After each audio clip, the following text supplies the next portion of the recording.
Africa, where the human race began. Nearly 1 billion people live here. And it's a continent with an incredible diversity of communities and cultures. Yet we know less of its history than almost anywhere else on Earth. But that's beginning to change. In the last few decades, researchers and archaeologists have begun to uncover a range of histories as impressive and extraordinary as anywhere else on Earth. It's a history which has been neglected for years, and it's largely without written records. But it is preserved for us in the gold and statues, in the culture, art, and legends of the people.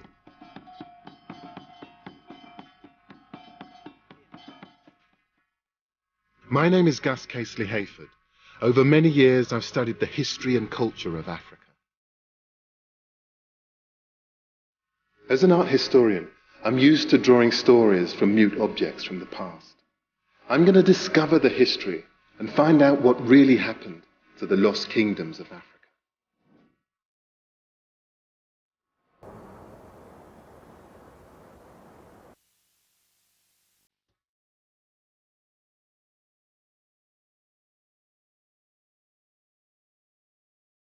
Many of the stories of Africa are told here, the British Museum in London.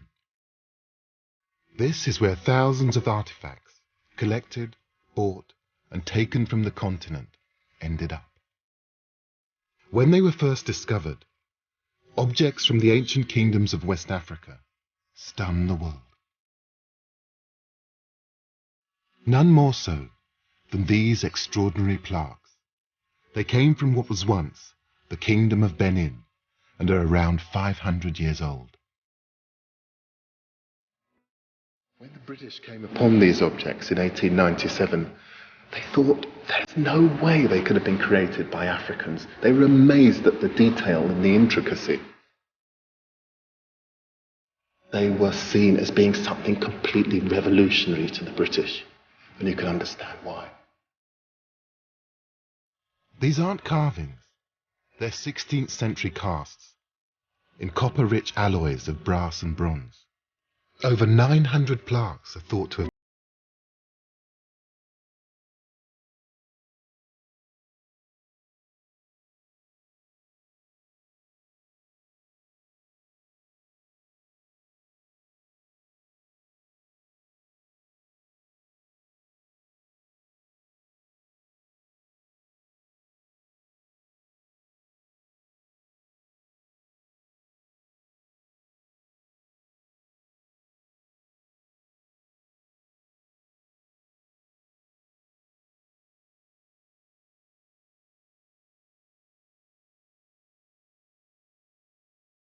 West Africans. The questions were, where did they get the technology to develop this amazing bronze work? And where did they find the materials?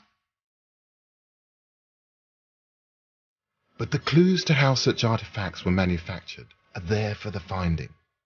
And I think they will reveal much about the West African kingdoms that created them.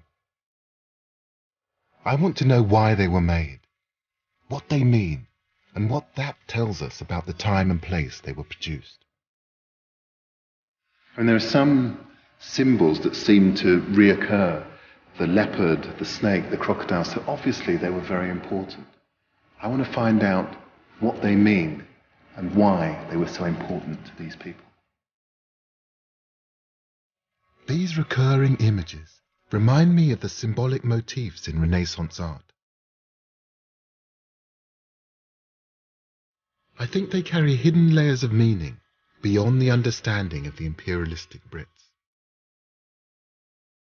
So what do the bronzes tell us about the Kingdom of Benin and its power and its culture? And what does the technology required to make them tell us about pre-colonial West Africa?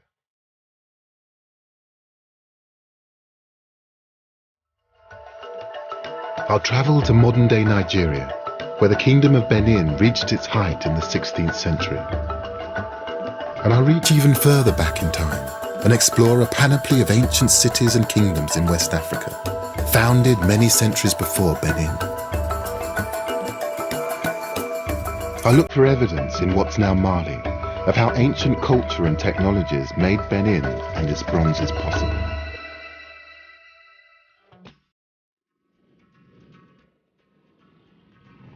The centre of power of the Kingdom of Benin was Benin City. Today it's one of Nigeria's thriving cities, home to over 1 million Africans. The main circle in the centre is dotted with statues, public art depicting Benin's history. For 600 years, until the late 19th century, it dominated this part of West Africa. But the kingdom's former scale and power are not immediately obvious, unless you know where to look. Dr. Ekagusa Isian, author of several books on Benin's history, is taking me to see a 500-year-old feat of engineering. At the kingdom's height in the 16th century, a series of moats and earthen walls protected the city and its surrounding land. It was a defensive system that consisted of a ditch and then a rampart. What little survives is overgrown and barely recognizable. But archaeologists have found evidence of a vast network of trenches and walls up to 9 meters high. They zigzagged around the city area for an incredible 4,000 miles. Benin really was the capital of this part of Africa. That is the eastern part of the west coast of Africa. Benin was the principal town. It was an important center of the culture of this part of Africa. It was an important center of the political reach along this huge area of the eastern portion of the west coast of Africa. The kingdom was governed from a vast palace by a hereditary ruler, the Oba. And his subjects were animists, believers in the idea that souls and spirits existed not only in humans, but in animals, plants, and the earth itself. At its height, it exerted political, military, and economic control over an area stretching almost 40,000 square miles. In the 19th century, the British saw the kingdom as an opportunity to extend their influence in Africa. They established a trade agreement, but when Benin reneged on it, relations deteriorated. A British delegation ignored warnings not to approach the Oba and were massacred, leaving just 2 survivors from over 200 people. A month later, in February 1897, 1,200 British soldiers arrived in response. The city walls didn't stop the British punitive expedition, and the city was razed to the ground. At the royal palace, they found artwork that they couldn't believe had been created by Africans. Around 2,000 pieces were taken, sold, and distributed to Western museums. The Oba was deposed and died in exile. It was a catastrophic defeat for the Kingdom of Benin, but that's not the impression you get from the modern monument in the center of the city. It shows a Benin warrior standing victorious over his dead and dying British enemies. And I actually see it as a triumph of narrative, that we will continue as a nation, whatever. Ultimately, it tells the story of a victorious nation, victorious in the sense that it proudly tells its stories, whether it's in the Benin bronzes or whether it's in monuments like this today. In Benin, it seems history isn't written by the victors, it's written by the artists.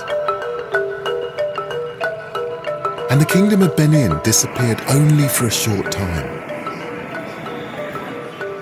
In 1914, the British restored the monarchy to Benin City to help administer their Nigerian colony, and a modest palace was rebuilt.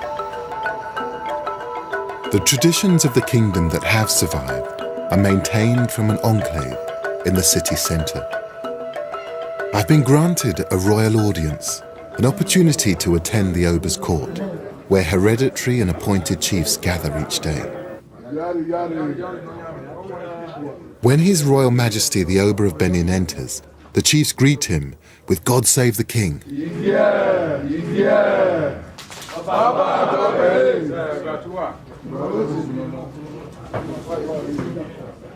This is more than a symbolic institution. The Oba and his chiefs rule on issues brought to them by ordinary people. Their judgment carries authority here, and the kingdom exists in parallel with the Nigerian state. With a leopard at the Oba's feet and standard bearers at his side, it's like one of the Benin bronzes come to life.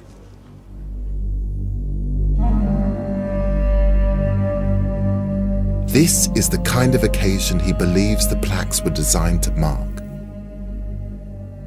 Those bronzes were not made for museum pieces. Initially, in the absence of photography and writing, they were made to depict, illustrate events in the palace or in the community or some festivals.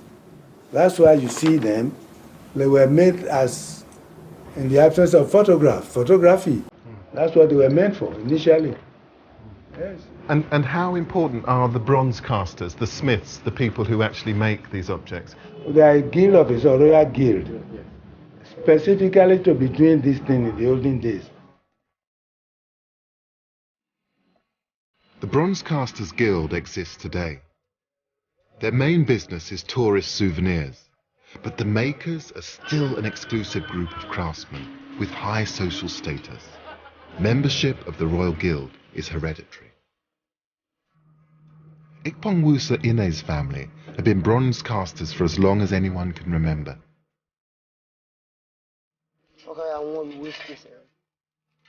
And the skills that created the 16th century bronzes are still evident today. It's liquid, it's now liquid now. You can see the flame. Inside. The process begins with a simple clay shape to act as a core. So then you cover the core with wax? With wax. Then you start your details, the mouth, the nose, the eye. And then you cover it with the mud. With the mud? This is the soft mud which we use in covering them. So you cover the whole with the mud, soft mud, after the designing. The details in the wax will leave their impression on the clay mud. When the object is heated, the clay will harden and the wax will melt and drain out. Molten metal will fill the space left by the wax. Inside the fire is like this pot, and with this scrap metal, you load this pot. In the 16th century, the craftsmen melted down copper bracelets brought by Portuguese traders to create brass and bronze. Nowadays, any metal seems to do. So you could put something like a car aerial? It's scrap metal. Yeah. Then you put them in here. Then I put it inside the fire here. In the furnace, the assortment of metal melts at around 1,000 degrees Celsius. So you don't waste anything? Ikpong Musa has some molds that have been fired, and the melted wax has been drained away. Now the molten metal can be poured in.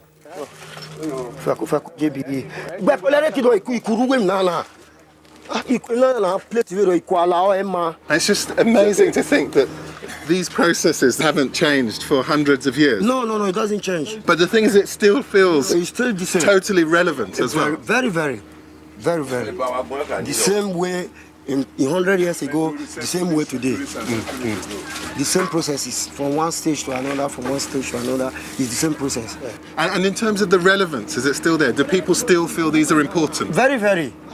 We have more than 100 and something members of bronze casters along the streets. Really? Walking. And they still feel... And the junior ones are still coming up. Really? And they feel connected to the Oba and the Royal Palace? Yes. Yes. So those old stories and traditions, they're as important to you as they ever were to your ancestors? It remains this year, next year, and forever. Forevermore? Yeah. Once the mold is cooled enough, it can be chipped away to leave the metal cast.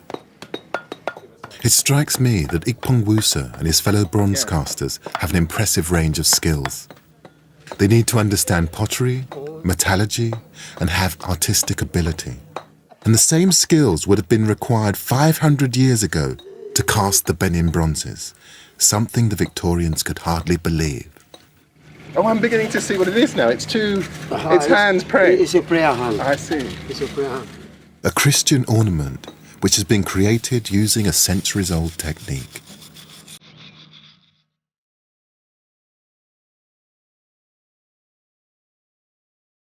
For me, these objects don't reach the standards of the 16th century bronzes. But these are for the tourist rather than for the royal palace. Reminders of the quality craftsmanship once commissioned by the king now lie in Benin City Museum. These are, sadly, mostly replicas of bronzes that were taken from here in 1897. But even so, I'm struck once again by the intricacy of these objects. It's always the detail that shocks me when I look at these Benin plaques. I mean, the whole thing is very much like a historical document as much as a piece of art. I mean, this is depicting very particular people, and you can imagine them in all of their finery, because you can see it actually depicted here, the detail of the textiles, the layered textiles that they're wearing. Many bronzes depict 16th century obas, and they are records of specific events, such as military victories which expanded the kingdom.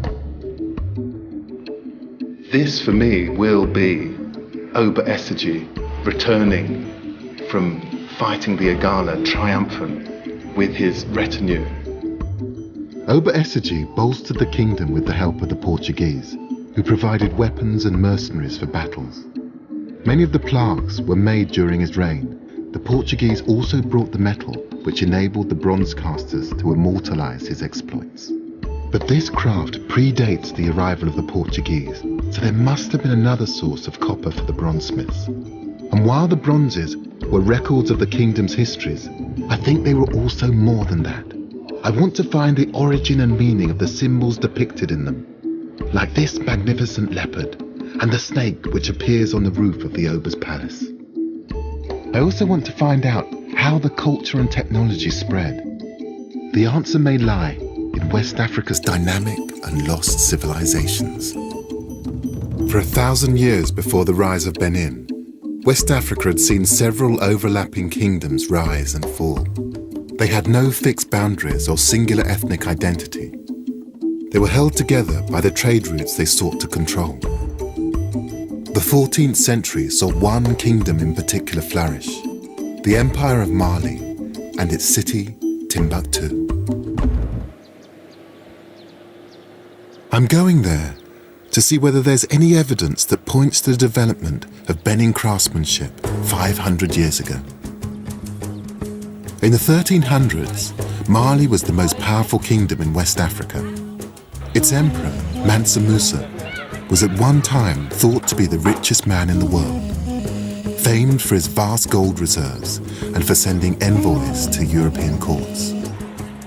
Timbuktu's wealth and power came because it was the hub of the lucrative Trans-Sahara trade routes. Arab merchants brought goods such as salt, textiles and new metals into West Africa from across the desert. Metals are still worked in Timbuktu's back streets. Very interesting. I'm told that in the 14th century the camel trains brought refined copper from North Africa, which made its way south towards Benin. But if this was the source of the bronze caster's metal, I wonder if there are any other hints as to the meaning of the symbols I saw in the plaques. The Arabs didn't just bring goods to this part of Africa, they also brought Islam. It's certainly very different from Benin. I brought a local historian some images of the bronzes. I have here some images of Benin plaques which are actually in the British Museum. I'm just wondering if looking at these images, if they played any part in the history or the mythologies of Timbuktu. Vers le nord, c'est très difficile de trouver les bronzes et autres. Parce que l'islam interdit de faire les objets à visage humain. De telle sorte que chez nous, c'est le dessin géométrique, c'est la calligraphie, c'est les poteries. Vous savez que en ce temps en Afrique, c'est l'islam qui a introduit l'écriture. Et quel que soit, on ne peut pas échanger avec les images, avec les sculptures.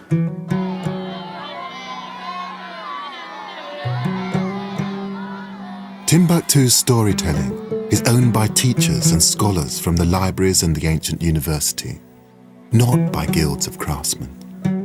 Timbuktu may have been the source of copper for the bronze work further south, but not the imagery, the techniques, or symbolism I've seen. But further south is another important ancient city of West Africa. 220 miles from Timbuktu is the city of Djenné. Perhaps I can find clues there as to how the culture and craftsmanship of Benin may have developed. It lies on a natural thoroughfare, the inland delta of the River Niger. Djenné was established here around 800 AD, 3 centuries before Timbuktu, and 800 years before the Benin bronzes were cast. This is Djenné. It's one of the great markets of West Africa. And when the market's on, the town here swells to more than 3 times its usual size. This is one of the great spectacles of West Africa. I've arranged to meet a local historian and guide, Amadou Cisse. Hello, good morning. Nice to meet you. Welcome to Djenné. Djenné was flourishing by the 13th century, and there has been a thriving market here ever since, overlooked by the great mosque that dominates.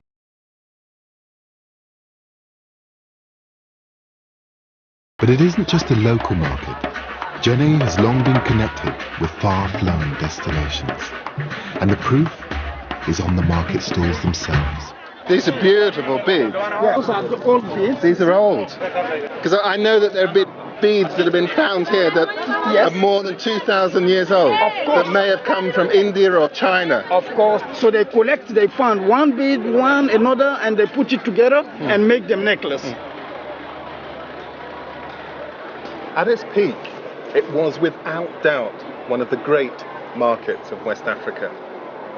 I mean, the trade from here supported the development not just of the mosque, but of a huge infrastructure across the area.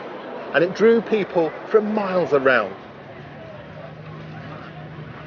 Its strategic position as a trading crossroads meant Djenné was contested and conquered by several kingdoms throughout its long history. Yet Djenné has managed to hold on to particularly local traditions. These mud buildings are unlike anything else in West Africa. I mean, this is a beautiful house. The architecture of Djenné is unique in the world. Amadou says that each architectural feature has meaning. The vertical columns indicate that the owner had 2 wives. There's one pillar at the top for each of his 5 children. This symbolism has more in common with the craftsmanship of Benin, nearly 900 miles away, than to the writing traditions of Timbuktu to the north. So that was in between the 12th to the 13th century. People are doing a building house on that type of architecture. Yeah. Islam forbids representative images, but could this architecture be an outlet for artists here? Every house tells a visual story. It's a mud building. We have to rebuild our house every year. When there is, for example, because it's a mud building, in the rain season we lose a part of the wall. When there is some a new birth in our family or somebody died, we change the whole architecture every year. And so that must mean that there is a whole tradition of masons and of people who preserve and conserve these buildings. Yes, yes. Djenné's masons are all from a hereditary guild, just like the bronze casters of Benin. And with their special skills, the masons maintain their old traditions, as well as the ancient beliefs and symbolic codes. Amadou's mason friend, Tamusa, makes special bricks, mixing mud with rice, charcoal, and other material. In so doing, He infuses them with magical animist powers to protect and bring luck to the homeowners. Every buildings of Benin, they always start with this technique. So then you have a special bricks, 5 special bricks made with, against those cereals, mixed on the mud. Oh, I see. Okay, who are going one on that corner, one to another corner of the house. So the 4 corners of the house have to get those special bricks. So one in the middle, on the center of the house. Then you build the house.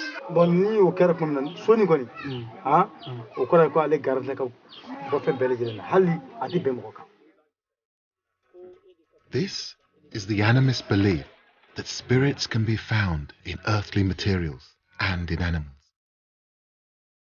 Could this be part of the same traditions illustrated in the snake and leopard symbols of the Benin bronzes? Djenné was not the first city to be established on the inland delta.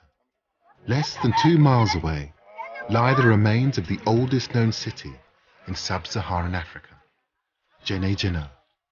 There, archaeologists have found evidence that animist beliefs go back even further in time. Amadou and I are going to explore it with the help of a government archaeologist who helps preserve the World Heritage Site. I would like to introduce him. Yes. He is Mr. Samake. Mr. Samake. Samake. Nice to meet you. So he's going to tell us about Djenné. Yes, of course. He's an expert. Really? Yes. Wonderful. For centuries, Djenné lay ignored, its history and significance completely unknown. But just 33 years ago, a team of archaeologists realized that this unassuming mound was in fact made up of debris 5 meters deep. It revealed evidence of an ancient city 1,000 years older than Benin. Djenné was first settled around 200 BC and was inhabited until the 14th century. It's thought that the arrival of Islam may have contributed to the demise of the animist settlement. Here, as an animist place, there was no room for the people to pray because the Islam recommend to pray by group. So there wasn't a room for all the religious to pray. So then the king decided to build in the 12th century the first mosque. He made his biggest. People are curious to see that's big building, that's big mosque. And so then since this guy decided to build this mosque, so then start the decline of Djenné. But the fact that animist beliefs were practiced in such an ancient city is important. It means that spirits like those in the mason's bricks have been a profound part of West Africans' lives for many centuries. But Djenné's significance is not just metaphysical. Artifacts found here have convinced archaeologists that Djenné was the region's first major trading crossroads, possibly from the time of its settlement around 200 BC. Evidence of craftsmanship is scattered everywhere, and it's a technology with a distant link to the manufacture of the Benin bronzes, pottery. Can you tell me from these shards of pot what periods are represented here? I mean, if you pick up, there seems to be pottery of so many different types, so many different kinds of decoration. 850 until the 11th century. From the 850 until the 11th century, people had used this technique. À partir de 1100, on est jusqu'à l'abandon de Djenné au 14e siècle. Voilà, jusqu'au 14e. So when this city was being abandoned, these were the kinds of pots that they were making? Yes, in the 14th century, it was completely abandoned. So this is Djenné at its height, when people are demanding, I imagine, sophisticated pottery. Exactly. They're probably trading with people from right across the region. And obviously then the pottery reflects all of that economic might. Djenné wasn't just making pottery required for the casting technology of Benin. Oh, this is metal. Piece of metal, yeah. So that is from the 800 after Jesus Christ. That's iron. Iron, yeah. Smelted iron. The excavations have revealed evidence of blacksmithing here. The iron industry of Djenné is one of the earliest known in sub-Saharan Africa. And the continuity of remains makes archaeologists believe that there was a guild system here, just like the masons of Djenné and the bronze casters of Benin. This early evidence of metalworking and a guild system means that the craftsmanship seen in the Benin bronzes developed in West Africa over many centuries. But there are no iron ore mines near Djenné-Djenné, and whilst there were animist practices here, I still haven't found evidence of the symbolism seen in the Benin craftsmanship. But 70 miles away is a living example of an animist community. I'm travelling to Dogon country to see how and why their culture and traditions endure, and whether there's a link to the Benin bronzes.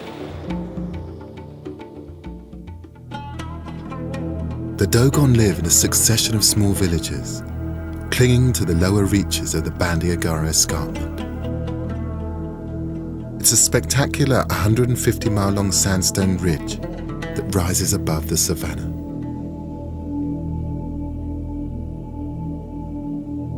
I've come here with a local guide, Kene Dolo. Archaeologists believe Djenné-Djenné may have got its iron ore from deposits near the escarpment. And it's no surprise that there's a long tradition of ironwork here. In fact, archaeologists have dated iron smelting in West Africa to around 500 BC. And like the Benin craftsmen and the Djenné masons, blacksmiths have a special place in Dogon society. In this village, we have only one family blacksmith. Only one family. And that is because they're a very important caste family. Right. This is passed down from father to son, is Yes. it? These traditions? Yes. And is this the father over here? Yes, it is his father. So they would know about the history of these guys, that they bring them to life. Right. You take these ingredients, the ore which is from the earth, you take the coal which is from the earth, you take the air, the transforming of these raw materials. Yes. Just into something which is useful. Filling them with a kind of spirit. Yes, the blacksmiths have a lot of secret in their life. He have important magic. The blacksmiths don't just magically transform iron ore into metal. They also work in wood, carving masks and figures. They've been essential in keeping Dogon traditions alive since at least the 13th century. Some of the blacksmith's handiwork is appearing this evening in a ritual called Dharma, part of a funeral ceremony.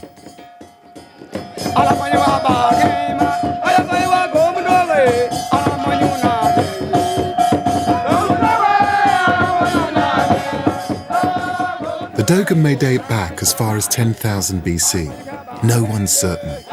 But these are traditions that developed over many centuries at least.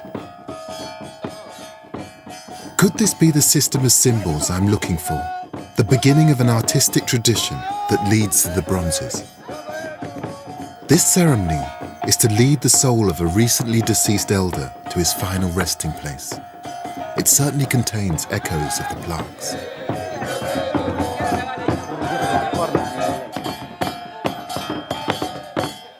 This is the spirit mask, the spirit. This color, it is the dead color. Yes. If somebody is dead, we put on this color of clothes. Yes, indigo.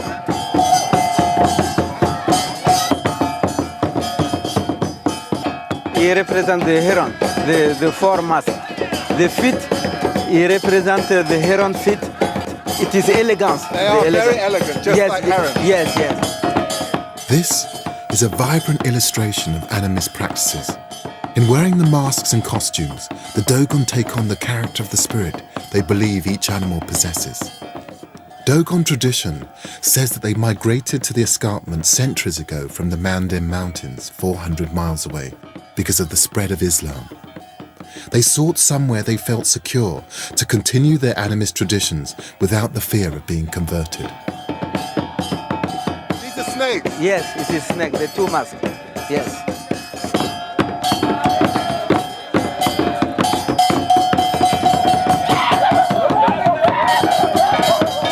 And all this group, it is the lizard mask. What's happening here?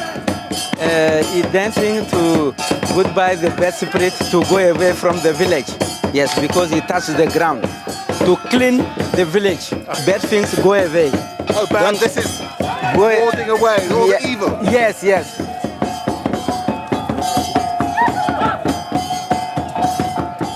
For centuries, Dogon culture has withstood pressures from conquerors, empire builders, and missionaries. This breathtaking performance is art, spirituality, and symbolism all rolled into one.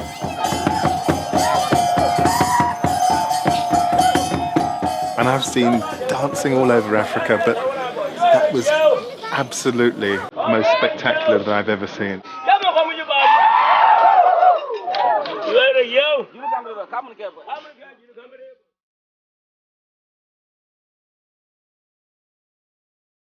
In the morning, Kenny takes me to see another way Dogon culture is represented. As part of the design of a granary, belonging to the chief and spiritual leader, the Hogon.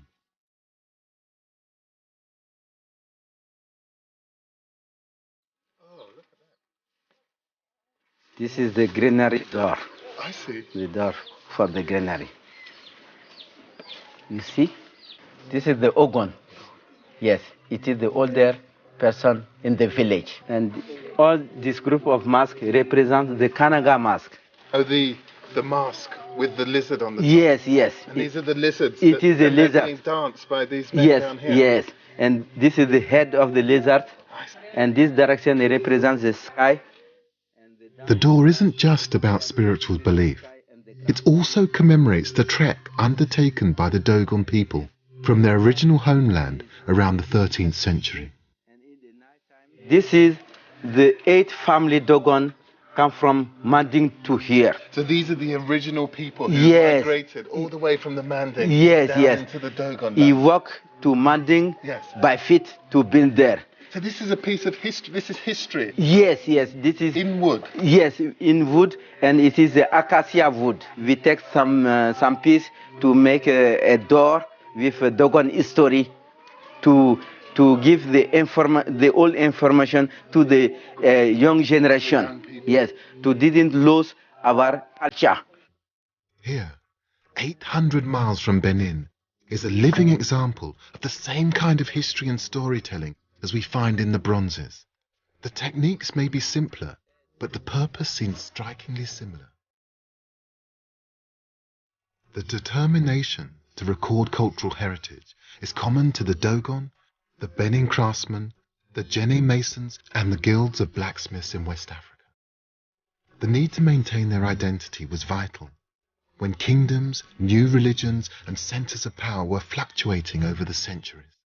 But I want to know whether the animist symbols the people use here shed light on those used in the Kingdom of Benin. I've made an appointment to see some elders in a neighbouring Dogon village, a mile along the Bandiagara escarpment. I brought my sketches of the symbols used in the Benin bronzes to show the elders. We're meeting in the Tokuna, a men-only gathering place in the centre of the village. Do you have any traditions with leopards? Leopards.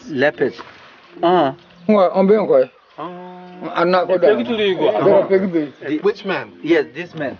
Really? Yes. You're from the leopard clan? So this one is you?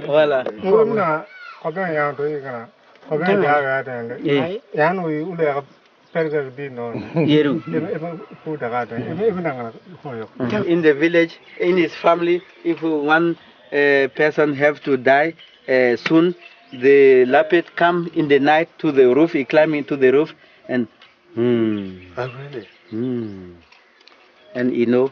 bad news is coming in the family. Something bad's going to happen. Someone's going to die. To the Dogon, the figure of the leopard certainly has meaning and symbolism beyond the physical. I wonder if the same is true of the snake. In Benin, this design of snake originally was found on the roof of the royal palace. These are snakes around a woman's face.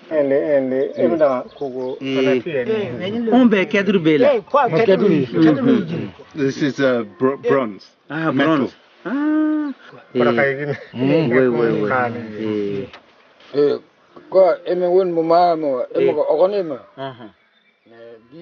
Here, the snake protects the village leader. It seems to have a protective function in Benin too.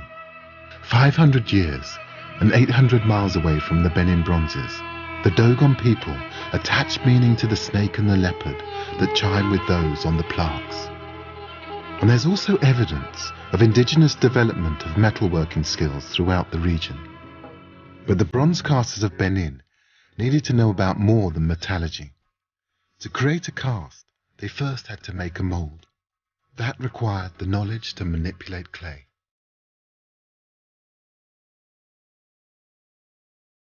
And high above the Dogon villages is evidence of how it was used 2,000 years ago. Kenny has taken me to the plateau of the escarpment. 2,000 years ago, all this place, it was a forest. Really? In this time, we have more rains than now. Really? More rains than now. All is green. The people, if you go to hunting, you get many animals. Elephant, porcupine, you have monkey. The people who lived on the Bandigara escarpment 2,000 years ago were the Telem. They're believed to have been red-skinned pygmies, and they built dwellings into the rock face itself.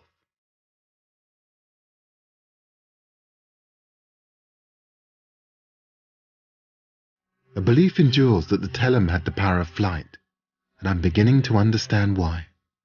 But it does look.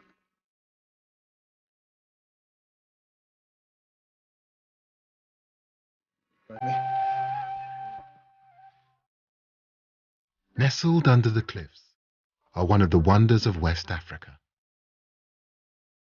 Kenny, this is amazing. What are these buildings? This is the Telem building.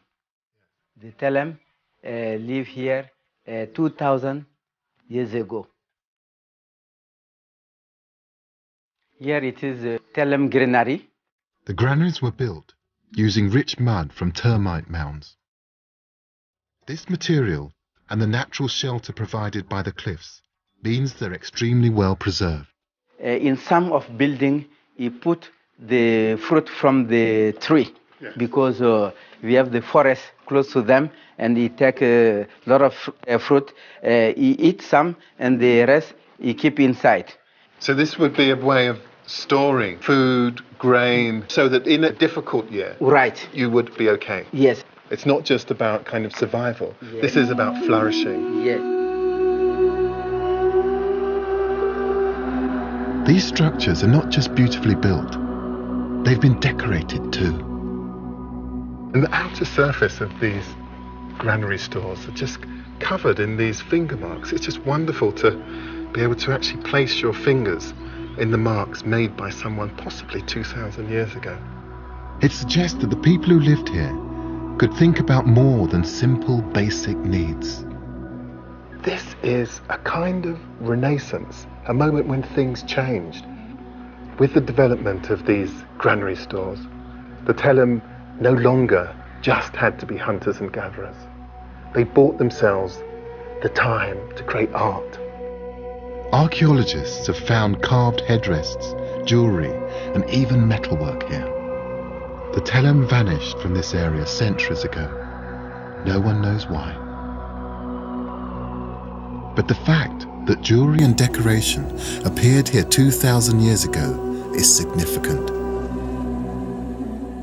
It shows that there was indigenous development of an artistic culture in West Africa many generations before the bronze casts of Benin were made.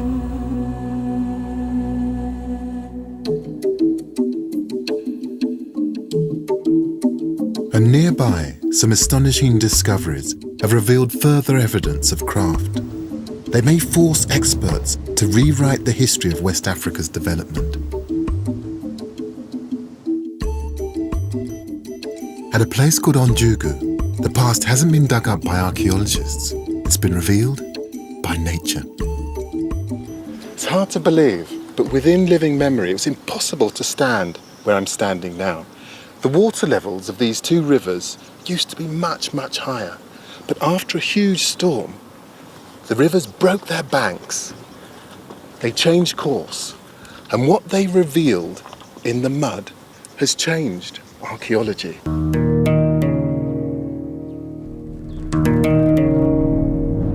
The river erosion created an archaeologist's dream, a cross-section of history in layers of sediment. In 2002, an international team began finding evidence of prehistoric human activity. Adamo Dembele is from Mali's Cultural Mission, which works to preserve the country's archaeological heritage. Nous sommes sur un des sites où l'équipe a eu à travailler avec une grande équipe. On a commencé de là-haut jusqu'en bas pour faire un décapage. Au cours de ça, nous avons fait la découverte et la lecture des différentes couches qui ont été déposées. Effectivement, nous avons trouvé des tessons de céramique. Et effectivement, il y a toujours une différence des périodes, des époques qui mettent la différence entre les céramiques trouvées. The archaeologists carbon dated the pottery fragments to 11,400 years ago. People were using pottery here 8,000 years before it appeared in Britain. The fragments are 2,000 years older than any other pottery found in Africa. They're the same age as the oldest known pottery in the world. That fairly modest piece of ceramic tells a revolutionary story. I mean, this is a material that must have transformed the lives of the people here. It allowed people to transport things, to store things. I mean, this really is revolutionary. The discovery of such ancient pottery here means that West Africa was way ahead of its time. When West Africans began developing the skills that would eventually create some of the most exquisite art in the world, Europe was just emerging from the last ice age. The British recognized the extraordinary quality of the Benin bronzes when they took them in 1897, but they thought that Africans were incapable of creating them. It's only recently that the full and extraordinary history of West African craftsmanship has begun to emerge.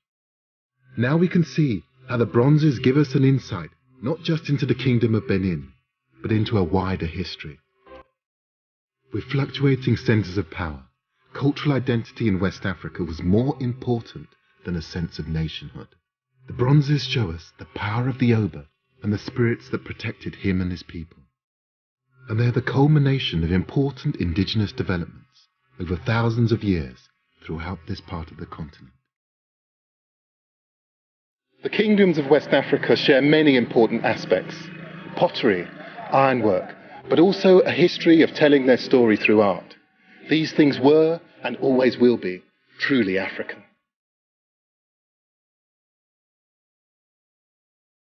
If you missed this week's brand new drama here on BBC4, there's another chance to see it later this week. Mrs. Mandela is on Thursday at 10:30. Next tonight, we're off around the world in 80 Treasures.